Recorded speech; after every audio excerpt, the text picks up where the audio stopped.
பாவபாரம் நிறைந்தவனாய் பல நாட்களாய் நான் அலைந்தேன். அந்த பார சிலுவையிலே எந்தன் பாவங்கள் சுமந்தனரே.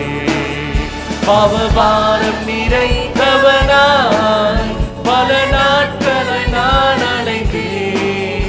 அந்த பார சிலுவையிலே எந்தன் பாவங்கள் சுமந்தனரே.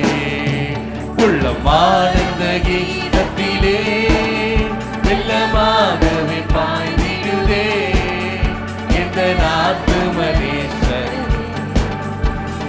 வாழ்த்தியே பாடிடுவே. உள்ளமானந்த கீதத்திலே மலை போன்றதோர் சோதனையில் மகிமன் அவர் கைவிடாரே.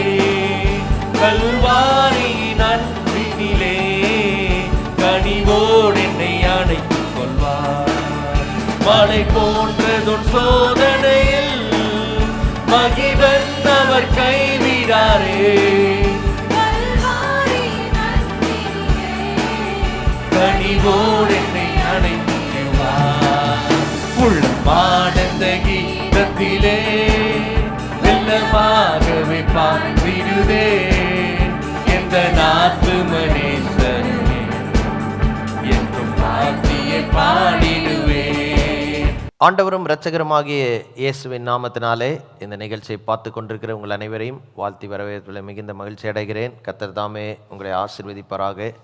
இந்த நாளிலும் நம்முடைய செய்திக்கென்று தெரிந்து கொள்ளப்பட்ட வேத பகுதி லூக்கா 10வது அதிகாரம் 30-37 வசனங்கள். ஆண்டவர் இயேசு தான் சொன்ன மிக முக்கியமான போதனைகளை கதைகளின் வாயிலாகவே ஊமைகளின் வாயிலாக சொல்லி ஜனங்களுக்கு அவைகளை ஈஸியாக விளங்கிக் கொள்வதற்கு கதைகளை சொல்லி முக்கியமான சத்தியங்களை கற்றுக் கொடுத்தார்.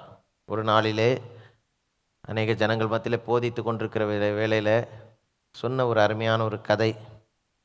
இயேசு பிரதியுத்தரமாக, ஒரு மனுஷன் எருசலேமிலிருந்து எரிகோவுக்கு போகையில் கள்ளர் கையில் அகப்பட்டான். அவர்கள் அவன் வஸ்திரங்களை உரிந்து கொண்டு அவனை காயப்படுத்தி குற்றுயிராக விட்டு போனார்கள். அப்பொழுது தற்செயலாக ஒரு ஆசாரியன் அந்த வழியை வந்து அவனை கண்டு பக்கமாக விலகி போனான். அந்தபடியே ஒரு லேவியனும் அந்த இடத்திற்கு வந்து அவனை கண்டு பக்கமாய் விலகி போனான். பின்பு சமாரியன் ஒருவன் பிரயாணமாய் வருகையில் அவனை கண்டு மனதுருகி கிட்ட வந்து அவனுடைய காயங்களில் எண்ணெயையும் திராட்சரசமும் வார்த்து காயங்களை கட்டி அவனை தன் சுய வாகனத்தின் மேல் ஏற்றி சத்திரத்துக்கு கொண்டு போய் அவனை பராமரித்தான். மறுநாளிலே தான் புறப்படும் போது 2 பணத்தை எடுத்து சத்திரக்காரன் கையில் கொடுத்து, நீ இவனை விசாரித்துக்கொள், அதிகமாக ஏதாகிலும் இவனுக்கு செலவழித்தால் நான் திரும்பி வரும்போது அதை உனக்கு தருவேன் என்றான். இப்படி இருக்க கள்ளர் கையில் அகப்பட்டவனுக்கு இந்த 3 பேரில் எவன் பிறனாய் இருந்தான் உனக்கு எப்படி தோன்றுகிறது என்றார். அதற்கு அவன், அவனுக்கு இரக்கம் செய்தவனே என்றான். அப்பொழுது இயேசு அவனை நோக்கி, நீயும் போய் அந்தபடி செய் என்றார். ஒரு வேதபாரகன், நியாய பிரமாணத்தை கற்றுக் கொடுக்கிற ஒரு வேதபாரகன், நியாய சாஸ்திரி ஒருவன் ஆண்டவரிடத்தில் பரலோகம் போவதற்கு நான் என்ன செய்ய வேண்டும் என்று கேட்டபொழுது, ஆண்டவர் தேவனாகிய கர்த்தரிடத்தில் முழு இருதயத்தோடு முழு பலத்தோடு முழு ஆத்மாவோடு அன்பு கூறுவதும் அல்லாமல் உன்னோடு இருக்கிற ஜனங்களுக்கு நீ செய்ய வேண்டிய நன்மைகளை அன்போடு செய்ய வேண்டும் என்று அவனுக்கு விளக்கின பொழுது, என் அயலகத்தான் யாருக்கு நான் நன்மை செய்ய வேண்டும் என்று கேட்ட பொழுது இந்த கதையை சொன்னார். ஆனால் அதில் ஒரு அருமையான சத்தியம் விளங்குகிறது. ஒரு மனுஷன் எருசலேமிலிருந்து எரிகோவுக்கு போகும்பொழுது கள்ளர் கையில் அகப்பட்டான். இந்த உலகத்தில் நம்ம பிறந்த நாளிலேருந்தே நம்ம ஒரு பிரயாணத்தில் இருக்கிறோம் என்பதை மறந்து போகக்கூடாது. ஒரு முடிவை நோக்கி போகிற ஒரு பிரயாணம். ஹல்லேலூயா. தாயின் வயிற்றிலிருந்து இறங்கி வந்து பரலோகத்தை நோக்கி செல்லுகிற வழியில் சொல்வார்கள், பையூரிலிருந்து இறங்கி பொய்யூருக்கு வந்து மெய்யூரை நோக்கி போகிற ஒரு வாழ்க்கை என்று. ஹல்லேலூயா. இந்த வாழ்க்கையில் நாம் போகிற இந்த பிரயாணத்தில் அநேக நேரம் பல காரியங்களில் நம்ம மாட்டி சிக்கி தவிக்கிறோம். ஒரு சில நேரங்கள் வியாதியில் மாட்டி விழுந்து கிடக்கிற ஒரு நிலைமை. அநேக குடும்பங்கள் நன்றாக ஆரம்பித்த ஒரு வாழ்க்கையில் இன்றைக்கி பல போராட்டங்கள் விழுந்து போய் கிடக்கிற ஒரு நிலைமை. ஒரு சிலருக்கு தவறான மனிதர்களோடு தொடர்பு, இல்லை தவறான ஜனங்கள் கையில் மாட்டி, ஒரு சில திருடர் கையிலே கூட மாட்டி வாழ்க்கையில் பல போராட்டங்கள். இங்கே ஒரு மனுஷனை பற்றி வாசிக்கிறோம். அந்த நாட்களில் இன்றைக்கி இருக்கிறது போல் போக்குவரத்து வசதிகள் கிடையாது. இன்றைக்கி இருக்க சாலை வசதிகளும் கிடையாது. ஒரு ஊருக்கு இருந்து அடுத்த ஊருக்கு போனால் காட்டு வழியாலாம் வனாந்திர வழியாக பாலைவனத்தின் வழியாக தான் போக வேண்டும். காடு நிறைந்த பகுதியில் போகும் பொழுது அநேக நேரம் ஜனங்களை திருடுவதற்கு, அவங்க உடைமைகளை கொள்ளையிடுவதற்கு திருடர்கள் நிற்பது அவ்வப்போது நடந்து கொண்டிருந்த ஒரு காரியம். இன்றைக்கு மாதிரி காவல்துறையும் அன்றைக்கி ரொம்ப கிடையாது. இப்படிப்பட்ட சூழ்நிலையில் எருசலேமிலிருந்து எரிகோக்கு ஒரு மனிதன் போகிற வழியில் திருட்டு கும்பல் கையில் மாட்டி அவர்கள் அவனை காயப்படுத்தி கிட்டத்தட்ட சாகர நிலைமையில் ரோட்டு ஓரமாக அவனை விழ வைத்து விட்டு போய்விட்டார்கள். இப்படி மறிக்க கைவிடப்பட்ட நிலைமையில் இருந்த அவன் உயிருக்கு ஆபத்தான நிலைமையில் இருக்கும் பொழுது காப்பாற்ற ஒருவரும் இல்லை. அந்த வழியாக வந்த 2 மத தலைவர்கள் அவனை பார்த்தார்கள், கண்டும் காணாமல் போய்விட்டார்கள். ஆசாரியன் ஒருவன், லேவியன் ஒருவன். ஏனென்று எனக்கு தெரியவில்லை. ஒருவேளை இப்படி படுத்து கிடக்கிற ஒருவேளை திருடனாக இருந்தால் இவனை போய் காப்பாற்ற போய் கடைசியில் அவன் விழுந்து கிடக்கிற ஒரு நாடகம் நடித்துக்கிட்டு இருந்தானாக்கா எந்திரிச்சு நம்மளை ஏதாவது பண்ணிட்டான், என்ன பண்ணுறது, கிடக்குறான் இவனை கிடக்கிறான்ட்டு விட்டுட்டு போயிட்டாங்கன்னு நினைக்கிறேன். ஆனால் அற்பமாக எண்ணப்பட்ட அந்த நாட்களில் வாழ்ந்த ஜனங்களால் கீழ் ஜாதியின் கூட்டத்திலிருந்து கருதப்பட்ட சமாரியரில் ஒருவன் கழுதை வழியாக ஏறி வந்து கொண்டிருக்கிறான். அந்த வழியாக இந்த மனுஷன் இப்படி உண்மையாக விழுந்து கிடத்து காயப்பட்டு கிடக்கிறதை பார்த்து அவன் மேலே மனதுருகி இறங்கி கிட்ட வந்து அவனை தூக்கி எடுத்து காயங்களையெல்லாம் கட்டி தன் சுய வாகனத்தின் மேல் ஏற்றி, தன் சொந்த கழுதையின் மேலே ஏற்றி கொண்டு போய் சத்திரத்தில் வைத்து அவனை பராமரித்ததாக வாசிக்கிறோம். சத்திரம் என்று சொல்லும்பொழுது அந்த நாட்களில் ஜனங்கள் வழி பிரயாணத்தில் போகும்பொழுது நடந்து போகிறது தான், வேறு வழியே கிடையாது. 100-200 ஆண்டுகளுக்கு முன்பாக தான் போக்குவரத்து வசதிகள்லாம் அதிகமாக வளர்ந்து இன்றைக்கி ட்ரெயின், பஸ்ஸு, ஃப்ளைட்டு, கப்பல், இப்படி நிறைய போக்குவரத்து வசதிகள் வந்துருச்சு. அன்றைக்கெல்லாம் ஒரு ஊர்லேருந்து இன்னொரு ஊருக்கு போனால் நடந்து தான் போக வேண்டும். இப்படி நடந்து போகிற வழியில் ஜனங்களுக்கு இளைப்பாறுவதற்கு வசதியாக ராஜாக்கள் தேசங்களை ஆண்ட நாட்களில் ஆங்காங்கே சத்திரங்கள் கட்டி போடப்பட்டிருக்கும். அங்கே போகிற வழியில் அங்கே தங்கி நம்முடைய களைப்பை கொஞ்சம் ஆற்றிக்கொண்டு சிலர் உணவு அருந்தி அடுத்த நாள் குளித்து பெறப்பட்டு போகிறதுக்கு வசதிகள்லாம் செய்யப்பட்டிருக்கும். இப்படிப்பட்ட ஒரு சத்திரத்தில் இந்த மனுஷனை கொண்டு போய் வைத்து பராமரித்து அதுக்கப்புறமா அடுத்த நாள் புறப்பட்டு சென்றதாக வாசிக்கிறோம். இப்படி இது எதை காட்டுகிறது என்றால், வாழ்க்கையில் உடைந்து போன நிலைமையில் பல காரியங்களை சிக்கி தவித்து நம்பிக்கையற்ற நிலைமையில் விழுந்து கிடக்கிற ஜனங்களை தூக்கி எடுத்து கொண்டு வந்து திருச்சபையில் நிறுத்தி அவர்களை பராமரிக்க ஆண்டவர் சித்தம் கொண்டிருக்கிறார் என்பதை தான் இதிலிருந்து நான் புரிந்து கொள்ளுகிறேன். இன்றைக்கி வாழ்க்கையில் எந்த போராட்டத்தின் மத்தியில் விழுந்து கிடக்கிறீர்களோ, இல்லை என்றால் உங்கள் வாழ்க்கையில் எழுந்திருக்க முடியாத பல சூழ்நிலை நிமித்தமாக சோர்ந்து போய் கிடக்கிறீர்களோ, உங்களை காயங்கட்டி தூக்கி எழுப்பி மறுபடியும் வாழ்க்கையை நடத்துவதற்கு பலம் தர முடியாதான் ஆண்டவர் இயேசு கிறிஸ்து 2000 ஆண்டுகளுக்கு முன்பாக வந்தார். நம்முடைய வாழ்க்கையில் பிரயாணத்தில் நம்ம போகிற வழியும் சற்று யோசித்து பார்க்க வேண்டும். சில நேரம் தவறான வழியில் போகிறோம்.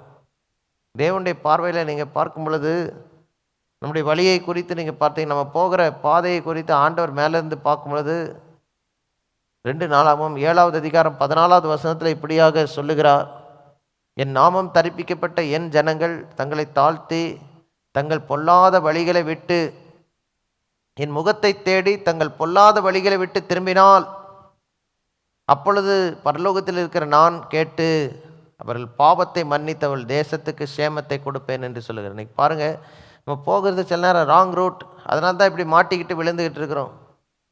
இந்த மனுஷனை பற்றி நான் இது தப்பாக சொல்லலை. அவன் கண்டிப்பாக நிர்பந்தமான சூழ்நிலையில் எருசலேமிலிருந்து எரிகோவுக்கு கண்டிப்பாக அந்த ரூட்டை விட்டால் வேறு வழியில் இருக்கான். இன்றைக்கி நிறைய பேர் நம்ம போகிறது தவறான பாதைன்னு தெரிஞ்சே அதில் போகிறோம். அதனால தான் விழுந்து கிடக்கிறோம். அதனால தான் பொல்லாத மனிதர்கள் கையில் மாட்டிக்கொண்டோம். இன்றைக்கி நிறைய பேருடைய வாழ்க்கை ஒரு வீழ்ச்சி அடைந்த நிலைமையில் காணப்படுகிறது. இதை பார்த்து கொண்டிருக்கிற நீங்கள், இது என்னை பற்றி தான் சொல்கிறது போல் இருக்குது. இன்றைக்கி எனக்கு இருக்கிற காயங்கள், எனக்கு இருக்கிற உள்காயங்கள், மனக்காயங்கள், எனக்கு இருக்கிற வேதனைகள் நான் போன தவறான பாதை நிமித்தமாக தான் என்றால் இன்றைக்கி ஒரு மாற்றத்தை கர்த்தர் தர வல்லவராக உங்களை தேடி ஆண்டவர் இயேசு நல்ல சமாரியன் வந்திருக்கிறார். உங்களை தூக்கி எடுத்து காயங்கட்டி கொண்டு வந்து சபையில் வைத்து பராமரிக்க அவர் விரும்புகிறார். அதனால தான் இந்த நிகழ்ச்சியை உங்களுக்கு இந்த நாளில் வெளிப்படுத்தி இருக்கிறார். இன்றைக்கு அன்பான தேவனுடைய பிள்ளைகளை, பொல்லாத வழிகள், தேவனுடைய பார்வையில் நம்முடைய வழிகள் சில நேரம் பொல்லாத வழிகள் என்று சொல்லப்பட்டிருக்கு. சங்கீதம் 1வது அதிகாரத்தில் 1வது வசனத்தை எடுத்து வாசிப்பில் என்றால், துன்மார்க்கருடைய ஆலோசனையின்படி நடவாமலும் பாவிகளின் வழியில் நில்லாமலும் பரியாசக்காரர் உட்காரும் இடத்தில் உட்காராமல் கர்த்தருடைய வேதத்தில் பிரியமாயிருந்து இரவும் பகலும் அவருடைய வேதத்தில் தியானமாய் இருக்கிற மனுஷன் பாக்கியவான். அவன் நீர்க்கால் ஓரமாய் நடப்பட்டு தன் காலத்தில் தன் கனியை தந்து இலையுதிராது இருக்கிற மரத்தை போல் இருக்கிறான். அவன் செய்வதெல்லாம் வாய்க்கும் என்று சொல்லி அங்கே சொல்லப்பட்டுகிறது. துன்மார்க்கருடைய ஆலோசனையிலும் பாவிகளின் வழியிலும் நடந்தால் வாழ்க்கையில் காயங்கள், அடிகள், போராட்டங்கள், வீழ்ச்சிகள் கண்டிப்பாக வரதான் செய்யும். நிற்கக்கூடாத இடத்துல போய் நின்று அடி வாங்கி, சிலர் பாருங்கள் ஸ்ட்ரைக் பண்ணுற கூட்டத்தின் மத்தியில் ஒன்றும் செஞ்சிருப்பான், கூட போய் நின்றுருப்பான். ஸ்ட்ரைக் பண்ணவெல்லாம் தப்பிச்சிட்டு போயிருப்பான், ஆனால் சும்மா நின்று மாட்டியிருப்பான். ஆனால் அந்த இடத்துல போய் நிற்காமல் இருந்தது தான் நல்லா இருந்திருக்குமே. ஒருவேளை இப்படியா இப்போ நின்றதுனால அடி வாங்கி ஒரு சில இந்த நிகழ்ச்சியை பார்த்துக்கிட்டு இருக்கீங்க. இன்றைக்கி ஆண்டவர் நோக்கி பாருங்கள், செய்யத்தகாத காரியங்களை செய்த மன்னிப்பு கேளுங்க, ஆண்டவர் மாற்றத்தை கொடுப்பார். போகிற வழியில் அடி வாங்கி வேதனைக்குட்பட்டு இன்றைக்கி சில நேரம் உயிருக்கே நம்பிக்கை இல்லாத நிலைமையில் இருக்கலாம். கர்த்தர் இன்றைக்கி நம்பிக்கை தர முடியாத நிகழ்ச்சியை உங்களுக்கு முன்பாக கொண்டு வந்திருக்கிறார். ஆண்டவரை தேடுங்க, கர்த்தர் ஆசீர்வதிப்பா. இந்த மனுஷனை தூக்கி எழுப்பி மறுபடியும் நல் பாதையில் கொண்டு வந்தது போல ஆண்டவர் உங்களையும் என்னையும் காப்பாற்றவர் வல்லவராக இருக்கிறார். அல்லேலூயா. மிக முக்கியமாக ஆண்டவர் ஒரு அழகான ஒரு ஒப்பனையை சொன்னார். மற்ற 7வது அதிகாரத்தில் 13-14 வசனத்தை நீங்கள் எடுத்து வாசிக்கும் பொழுது, மற்ற 7வது அதிகாரம் 13-14 வசனத்தில், இடுக்கமான வாசல் வழியாய் உட்பிரவேசியுங்கள், கேட்டுக்கு போகிற வாசல் விரிவும் வழி விசாலமுமாய் இருக்கிறது, அதன் வழியாய் பிரவேசிக்கிறவர்கள் அநேகர்.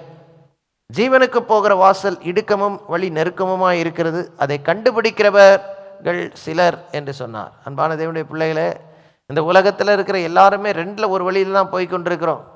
அன்னைக்கு எருசலேமிலேருந்து எரிகோவுக்கு போது ஒரே வழி தான் இருந்தது. ஆனால் இன்னைக்கு அதே போல் உலகத்தில் வாழ்கிற எல்லாரும் பரலோகம் செல்வதுக்கு ஒரே வழி தான் இருக்குது. அதுதான் ஆண்டவர் இயேசு.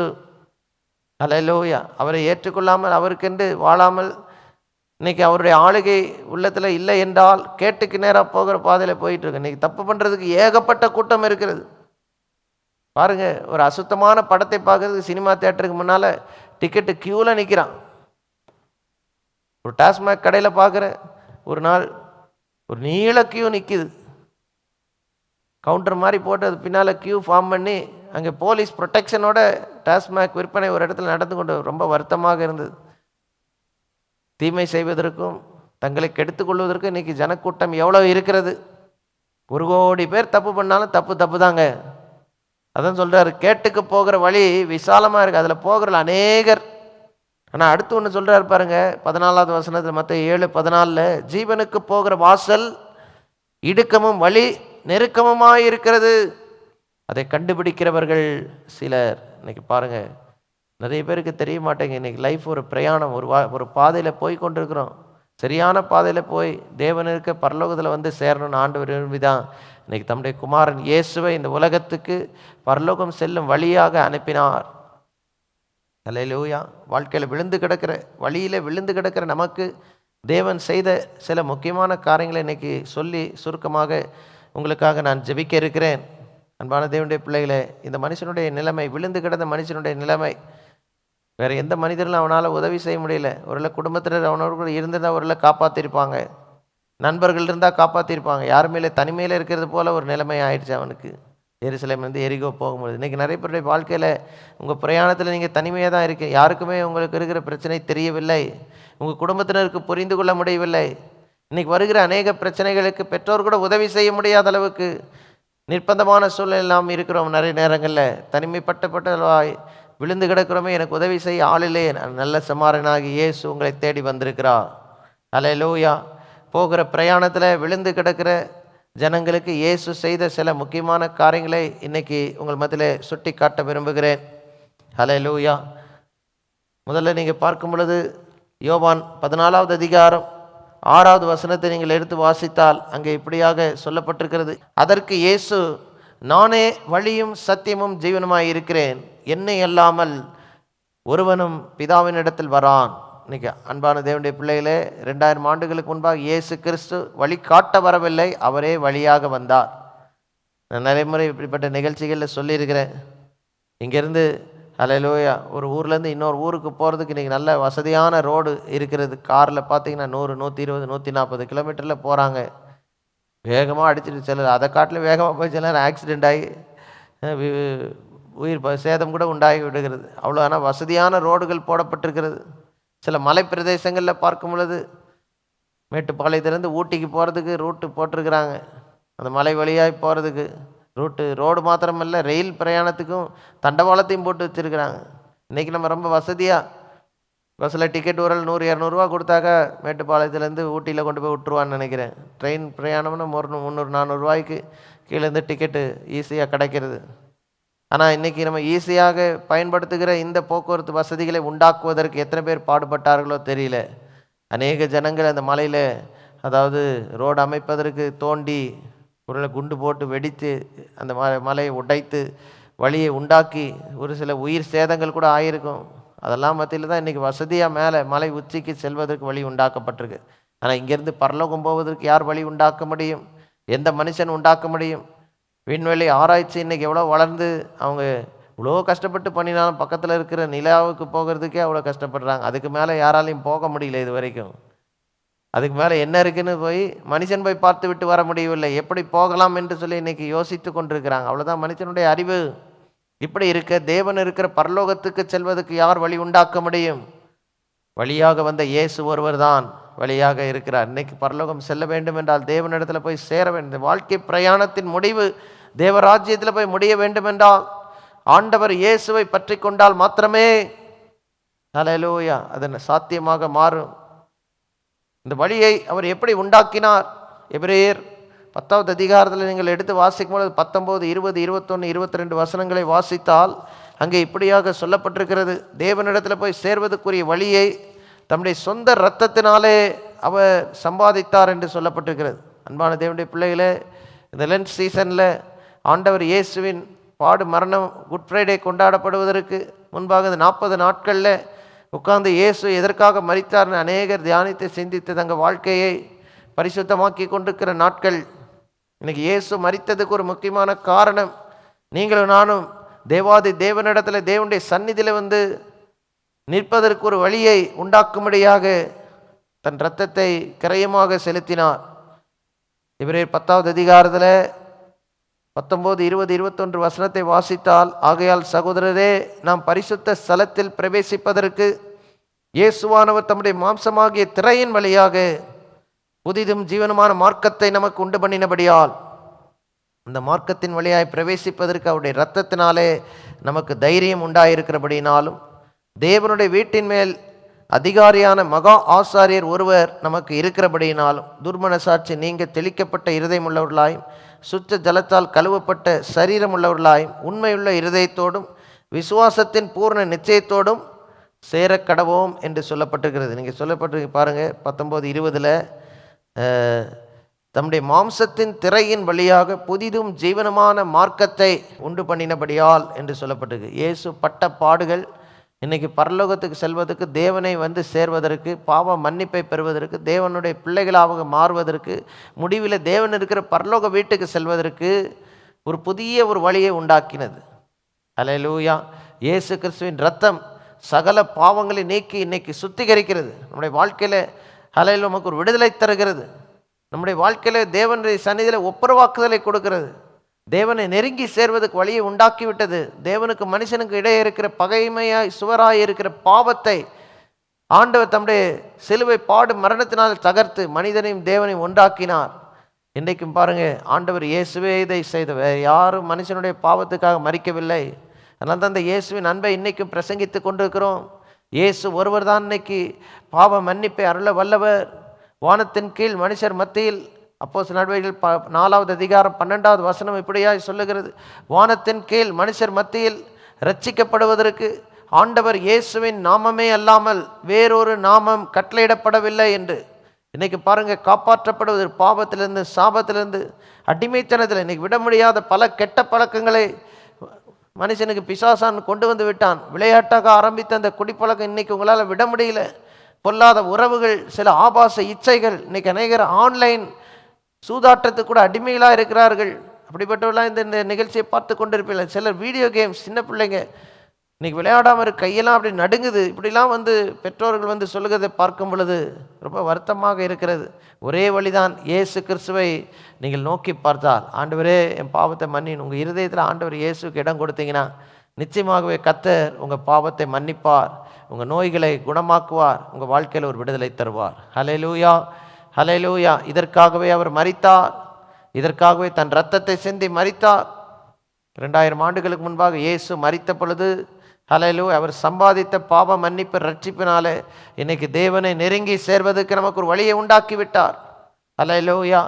அந்த மரித்த இயேசு 3ஆம் நாள் உயிரோடு எழுந்தார். இன்றைக்கும் ஆண்டவர் இயேசுவின் மரணத்தை நினைவு கூறுகிறது தப்பில்லை, நல்லது. ஆனால் அவர் சம்பாதித்த பாவ மன்னிப்பெல்லாம் முடித்துவிட்டு மரித்து உயிர்த்தெழுந்து இன்னைக்கு உயிரோடு இருக்கிறார் என்ற உணர்வோடு எப்பொழுது மகிழ்ச்சியாக இருங்க, சந்தோஷமாக இருங்க. இந்த பாடுகள் என்று சொல்லி வருத்தப்படுவது நல்லது தான், ஆனால் அதுக்குன்னு ரொம்ப ஓவராக சரீரத்தை ஒருத்த வேண்டும் அவசியம் இல்லை. ஏன்னா இயேசு இன்னைக்கு சிலுவையிலும் இல்லை, கல்லறையிலும் இல்லை, உயிரோடு இருக்கிறார், சிங்காசனத்தை வீட்டுக்கிறார், ஆளுகை செய்கிறார். அவருடைய சித்தத்தை செய்ய, அவருடைய வாழ்க்கையில், உங்கள் வாழ்க்கையில் அவருடைய விருப்பமானதை செய்ய, அவருக்கு பிரியமானதை செய்ய அர்ப்பணித்து பரிசுத்தமாய் வாழ உங்கள் வாழ்க்கையை ஒப்பு கொடுங்க. கர்த்தர் உங்களை ஆசீர்வதிப்பார். ஹல்லேலூயா, ஹல்லேலூயா, ஹல்லேலூயா. 3வது பாருங்க, விழுந்து கிடக்கிற ஜனங்களுக்கு ஆண்டவர் செய்த காரியம். முதலாவது வழியாக வந்தார், வழியை உண்டு பண்ணினார் தம்முடைய இரத்தத்தினாலே. இன்றைக்கும் பாருங்க, இந்த நம்ம வாசித்த லூக்கா 10வது அதிகாரத்தில் எருசலேம் வந்து எரிகோக்கு போகிற ஒரு மனுஷன் விழுந்து கிடக்கிற நிலைமையில் அவனை தேடி வந்தார் பாருங்க. அதே போல் இன்றைக்கி ஆண்டவர் உங்களை தேடி வந்திருக்கிறார். இது இந்த ப்ரோக்ராமை நீங்கள் தற்செயலாக பார்க்கல, இன்றைக்கி டிவி ஆன் பண்ணி பார்க்குறது இல்லை யூடியூப்பில் பார்க்குறது நீங்கள் சும்மா பார்க்கல. ஆண்டவர் உங்கள்கிட்ட தெளிவாக பேசி கொண்டிருக்கிறார்.